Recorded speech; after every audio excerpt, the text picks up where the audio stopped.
तो कैसे हैं आप लोग? आई होप कि बिल्कुल घर जैसे नहीं है तो आज डाल लीजिए। जीवन में छोटी बड़ी समस्याएं तो होती ही रहती है। आज के इस वीडियो में हम लोग हिंदी व्याकरण का एक नया चैप्टर शुरू करने वाले हैं। जैसा कि आप जानते हैं कि हिंदी व्याकरण का ये 23वां वीडियो है, टोटल 23rd वीडियो है और इसमें हम लोग शब्द संरचना के बारे में पढ़ेंगे। उसकी शब्दों का जो संरचना अर्थात निर्माण जो है, अर्थात शब्द बनता कैसे है। क्योंकि हम लोग शब्द विचार जब शुरू किए थे उस समय भी हम लोग देखे हुए थे कि शब्द किसे कहते हैं। बहुत सारे वर्ण जब एक साथ सार्थक रूप से मिलते थे तो उससे शब्द का निर्माण होता था, एक अर्थ प्रकट होता था, उसे ही हम लोग शब्द कहते थे। लेकिन अब हम लोग क्या है कि इस चैप्टर में देखेंगे कि कुछ शब्द का ऐसे पार्ट होते हैं जो किसी शब्द में जुड़ करके उसके जो मूल अर्थ है उसको भी बदल देता है। ठीक है ना, इन्हीं चीजों को हम लोग देखेंगे इस चैप्टर में। शब्द संरचना के अंतर्गत मुख्य रूप से दो टॉपिक देखेंगे, एक उपसर्ग होगा और एक प्रत्यय होगा। इस वीडियो में केवल उपसर्ग देखेंगे और उपसर्ग से रिलेटेड जितने भी एग्जाम में क्वेश्चन पूछे गए इन सारे क्वेश्चन का पोस्टमार्टम करेंगे। तो चलिए बिना किसी समय गंवाए मिल के मचाते हैं बवाल विद बहुत जरा सवाल। देखिए जैसा कि आप लोग देख रहे हैं क्या कि इस वीडियो में सबसे पहले हम देखेंगे उपसर्ग किसे कहते हैं। देखिए खूब ध्यान से देखिएगा। देखिए उपसर्ग जो है बेसिकली ये दो शब्द के मिलने से बना है, उप प्लस सर्ग। अर्थात इस उपसर्ग में हम देखेंगे दो शब्द है, एक प्लस के पहले है और एक प्लस के बाद है। बस यही ध्यान देना है कि जो प्लस से पहले वाला जो शब्द है अर्थात इसे हम लोग उप कहते हैं। उप जो है इसे ही हम लोग उपसर्ग कहेंगे। अर्थात ये देखिए कि ये शब्द का क्या है, एक टुकड़ा है। बस समझे कि नहीं, शब्द का क्या है, एक टुकड़ा है, खंड है, अंश है, इसीलिए हम लोग इसके क्या कह सकते हैं, शब्द खंड या शब्दांश कह सकते हैं।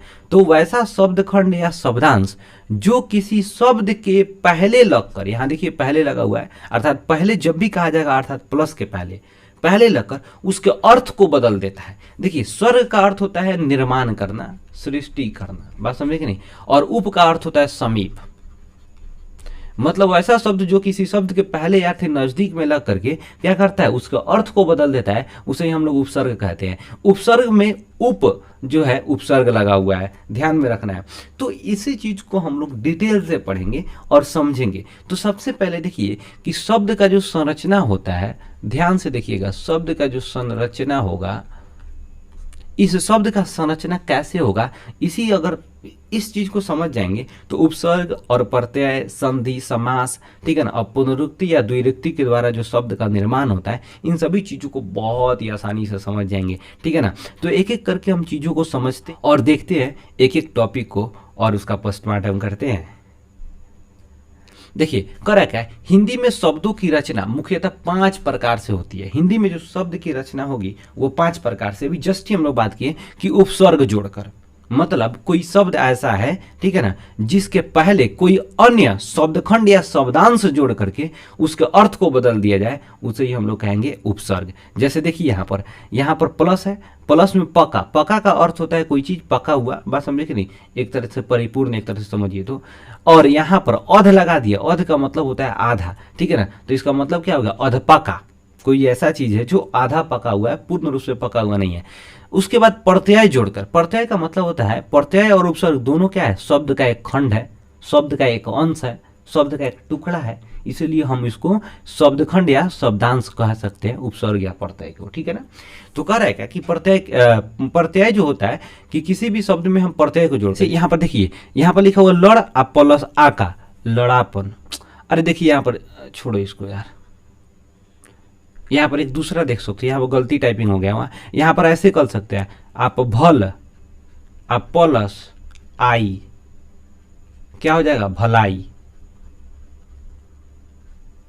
बात समझे कि नहीं, यहाँ पर देखिए ना, खूब गौर से देखिए, भल में अगर आई जोड़े तो भलाई बन गया, बात समझे कि नहीं। तो एक ऐसा शब्द यहाँ आई जो है ये क्या हो गया, आपका प्रत्यय हो गया। तो यही चीज को समझना है थोड़ा सा। उपसर्ग जो होगा वो किसी शब्द के पहले जुड़ेगा, यानी प्लस के पहले होगा, और प्रत्यय जो होगा प्लस के बाद होगा, यानी शब्द के अंत में जुटेगा। ठीक है ना, उसे हम लोग प्रत्यय कहेंगे। दूसरा कहता है समास द्वारा। समास भी द्वारा जो शब्द का निर्माण होता है, वहां पर भी शब्दों का वहां पर संरचना होता है। वहां समास में भी देखते हैं कि दो या दो से अधिक पद जब अपने बीच के विभक्ति चिन्हों को छोड़कर किसी एक अन्य पद का निर्माण करता है, उसे ही समस्त पद तथा टोटल प्रक्रिया जो होता है समास कहलाता है। हम समास जब पढ़ाए थे, अगर वीडियो नहीं देखे होंगे तो जाकर देख लीजिएगा। चलिए यहाँ पर नेक्स्ट करा कि संधि के द्वारा। तो संधि के द्वारा देखिए हम लोग रवि प्लस इंद्र मिलाकर रवि इंद्र हो गया। पुनरुक्ति या द्विरुक्ति, पुनरुक्ति या द्विरुक्ति का मतलब होता है कि जब एक ही शब्द दो बार आ जाता है बस, या फिर एक दूसरे के काफी जो है मतलब कि मतलब राइम्स वाला शब्द आ जाता है, जैसे कि खान पान, आना जाना, ठीक है ना। तो एक ही तरह का शब्द जो होगा एक साथ जब आएगा, एक शब्द का निर्माण करेगा, काफी एक साथ जो होगा काफी क्लोज बोला जाएगा। जैसे बोलते हैं कि चाय वाय, चाय वाय बोल दिए, ठीक है ना। तो ये दोनों शब्द एक ही तरह, इसका मतलब एक ही है, चाय वाय, बात समझे कि नहीं, खाना पीना है, बात समझे कि नहीं। तो इसका अर्थ क्या होता है, एक ही होता है, लेकिन हम उसमें दो तरह के शब्द को उसमें हम लोग जोड़ देते हैं, या एक ही शब्द को दो बार ला देते हैं, उसे कहते हैं पुनरुक्ति। मतलब पुनरुक्ति का मतलब होता है दोबारा आना, या द्विरुक्ति का मतलब होता है दो बार आना, ठीक है ना। यहाँ पर गाँव गाँव, लाल लाल, बात समझे कि नहीं। यहाँ पर बोल सकते हैं चाय वाय बोल देते हैं, चाय वाय, बात समझे कि नहीं, घूमे ओमे ऐसा बोल देते हैं ना। इस तरह की जो शब्द होती है पुनरुक्ति या द्विरुक्ति में आती है, ठीक है ना। तो अब हम लोग यहाँ पर देखेंगे कि हिंदी शब्दों की जो रचना होती है मुख्य रूप से 5 प्रकार से होती है।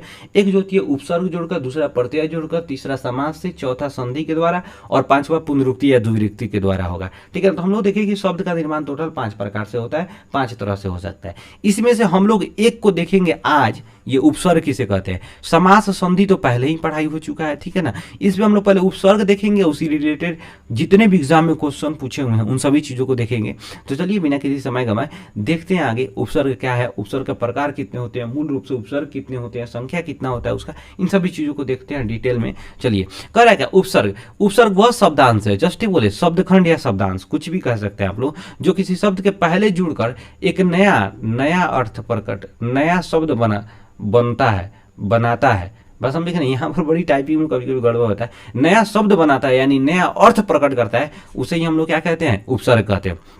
जैसे कहता है हार का अर्थ होता है पराजय या माला, ठीक है ना। यदि हम इसके पहले प्र या आ आदि उपसर्ग जोड़े तो नया शब्द बनेगा। देखिए प्र में अगर हम जैसे यहाँ पर बोले कि हार है, तो यहाँ उपसर्ग कर रहे हैं तो उसके पहले जुड़ेगा, तो हार में प्र जोड़ेंगे तो प्रहार यानी चोट पहुंचाना, और वही हार में प्लस के पहले उप लगा देंगे तो उपहार यानी किसी को भेंट देना, और वहीं हार में आप पहले जोड़ देंगे तो आहार हो जाएगा यानी भोजन हो जाएगा। बात समझे कि नहीं। तो देखिए यहाँ पर शब्द एक ही है, हार हार हार, ठीक है ना, लेकिन उसके पहले अलग अलग प्रकार के उपसर्ग जुड़ रहे हैं तो उसका अर्थ भी बदल जा रहा है। इसका मतलब ये है कि जब जब उपसर्ग किसी भी शब्द में जुड़ेगा उसका अर्थ हमेशा और हमेशा परिवर्तन होते रहेगा।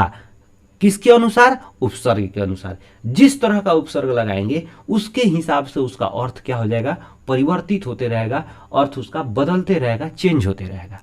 बिल्कुल कोई दिक्कत नहीं है, समझ आ रहा है, ठीक है। अब आगे देखते हैं कह रहा है क्या, उपसर्ग मुख्य रूप से 3 प्रकार के होते हैं, कहीं कहीं उपसर्ग 4 प्रकार 5 प्रकार के भी दे सकता है, लेकिन मूल रूप से जो उपसर्ग होगा वो 3 प्रकार के होगा, ठीक है ना। जैसे संस्कृत के उपसर्ग, संस्कृत के टोटल मूल उपसर्गों की संख्या 22 है।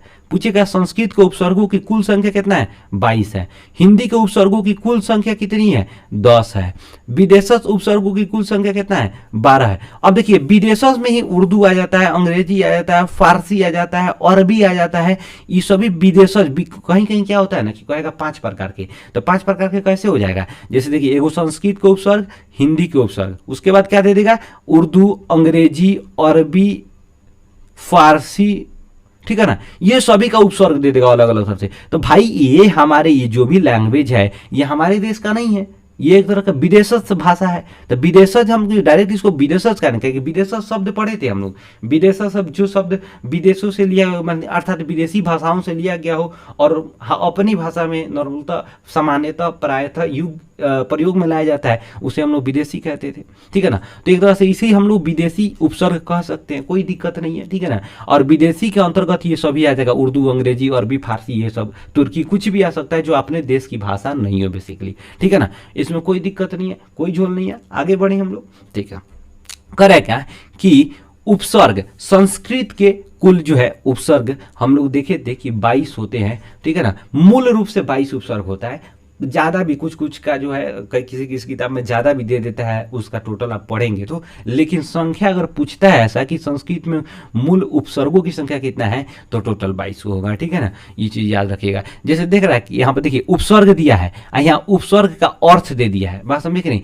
उपसर्ग अगर जोड़ा जा रहा है तो अलग अलग इस उपसर्ग से, बात समझे कि नहीं, ये अलग अलग शब्दों में जोड़ करके किस तरह बनेगा, यही चीज को समझना है थोड़ा सा। देखिए अधि उपसर्ग है, अधि का अर्थ होता है ऊपर, ऊंचा या पर, कुछ भी हो सकता है, ठीक है ना। यहाँ देखिए राज है, ये राज है, राज में हम क्या लगा दिए, अधि, तो अधिराज बन गया।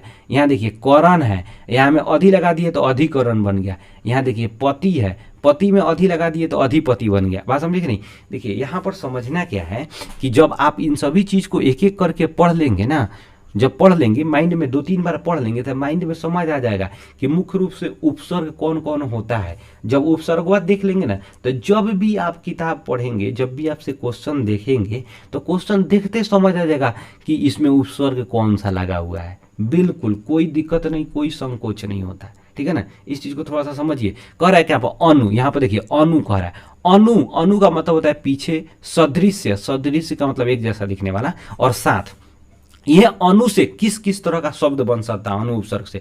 देखिए अनुरूप, अनुभव, अनुसरण, अनुकूल, अनुकाल, अनुकूल।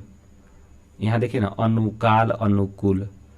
देखिए ठीक इसी तरह जो अप है, उप है, दूर है, दूस है, ठीक है ना। अब देखिए दूस में थोड़ा सा कंफ्यूजन हो जाता है। यहाँ पर देखिए जो दूस उपसर्ग है ना, यहाँ पर जो होगा, यहाँ पेट काटवा सा हो जाएगा, बस समझे कि नहीं। यहाँ पर कौन सा स हो जाएगा, पेट काटवा सा हो जाएगा। यहाँ देखिएगा पेट काटवा सा हो जाएगा, तो थोड़ा सा कंफ्यूजन हो जाता है। लेकिन याद रखिएगा जब भी ऐसा क आएगा, क या फिर क यहाँ होगा, उसके पहले हमेशा और हमेशा क्या होगा, पेट काटवा सा होगा।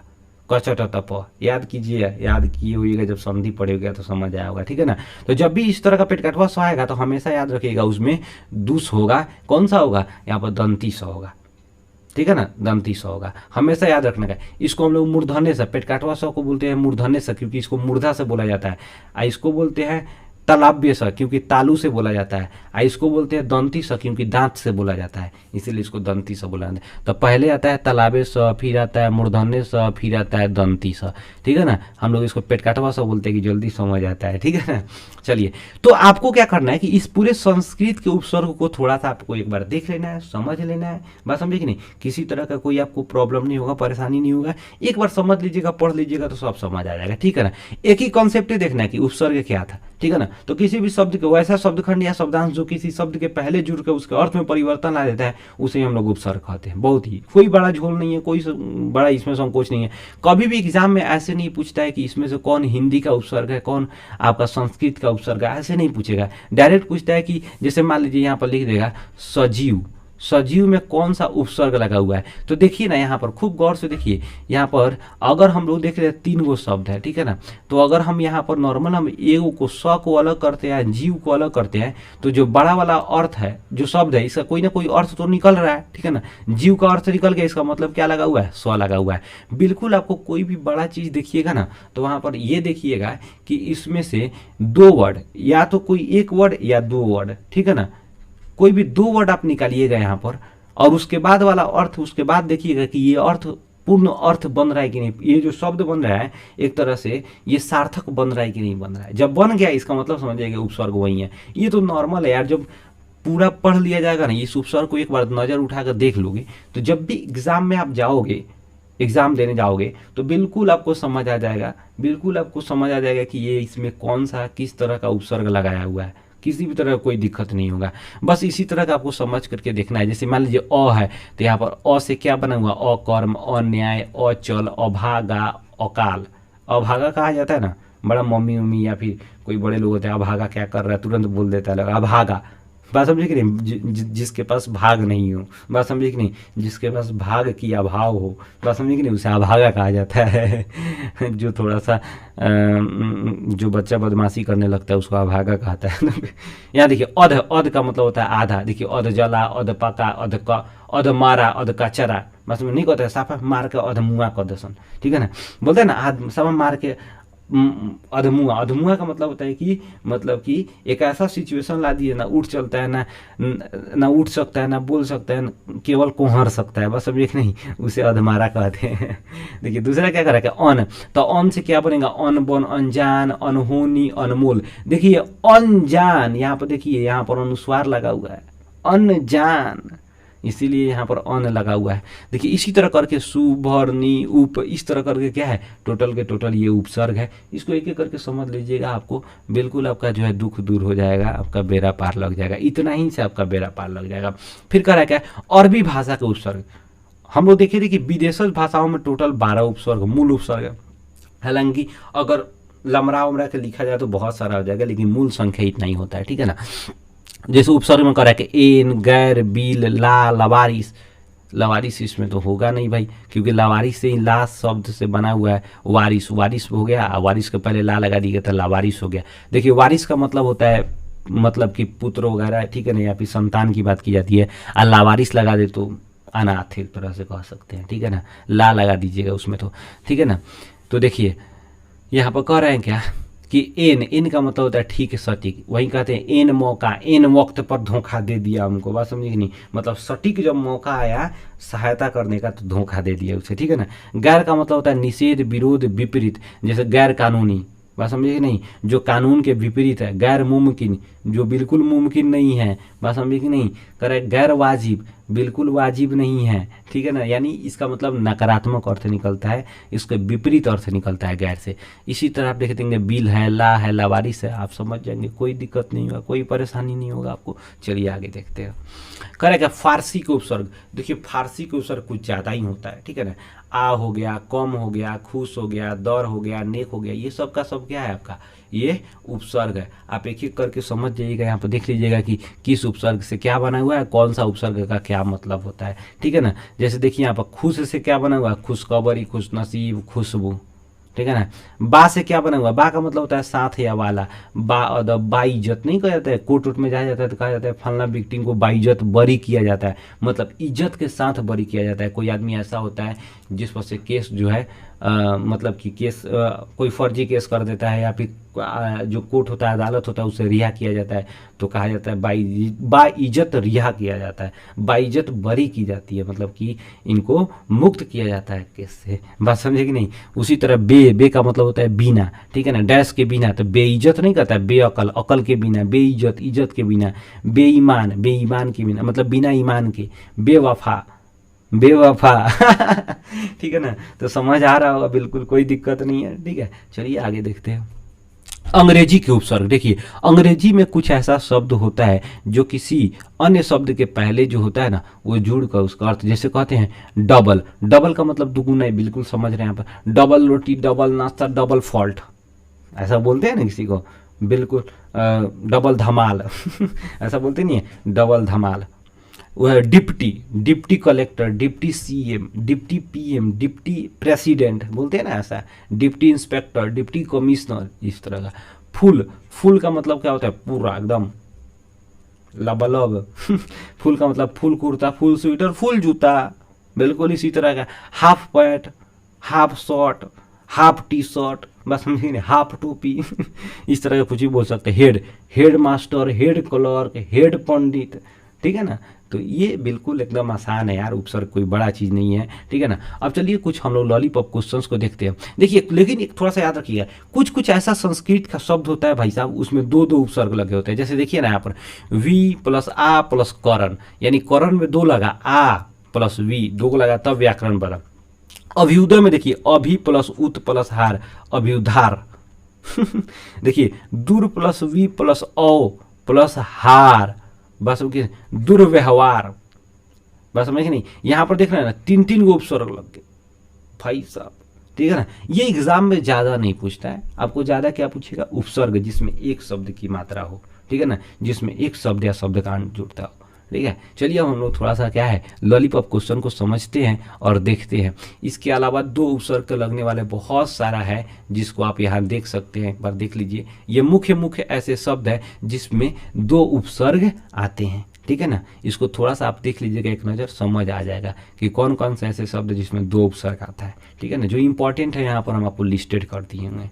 चलिए अब कुछ हम लोग जो है ना आपको देखते हैं लॉलीपॉप क्वेश्चंस को, समझते हैं कि एग्जाम में कैसे पूछते हैं और हमारा तैयारी क्या हुआ है। बिल्कुल बहुत ही आसान क्वेश्चन पूछा जाता है एग्जाम में, आप एक बार समझ लीजिएगा, समझ गए होंगे तो बिल्कुल आसान होगा। यहाँ पर समझिए कह रहा है क्या, वैसा शब्दांश जो किसी शब्द के पहले जुड़कर उसके अर्थ बदल दे क्या कहलाता है, उपसर्ग। उपसर्ग जो पहले जुड़ता है, प्रत्यय जो किसी शब्द के अंत में जुड़ता है, संधि जब 2 शब्द जुड़ करके किसी नया मतलब 2 वर्ण जुड़ करके नया वर्ण मतलब कि वर्ण का निर्माण करता है या फिर एक नए विकार स्वरूप वर्ण बनता है, उसे ही हम लोग संधि कहते हैं। समास में 2 या 2 से शब्द अधिक जो है शब्द अपने बीच के विभक्ति चिन्हों को छोड़कर जब एक नया शब्द का निर्माण करता है उसे समस्त पद तथा प्रक्रिया समास कहलाता है। बहुत ही आसान है। वीडियो जो भी आप नहीं देखे होइएगा, यहाँ पर समास है संधि का, तो जाइए आप देखिए, वीडियो का लिंक जो है डिस्क्रिप्शन में दिया हुआ है, समझिए, एंजॉय कीजिए, ठीक है। नेक्स्ट क्वेश्चन क्या करा है कि उपसर्ग में किस प्रकार का उपसर्ग लगा हुआ है। उपसर्ग में कौन उपसर्ग है भाई साहब,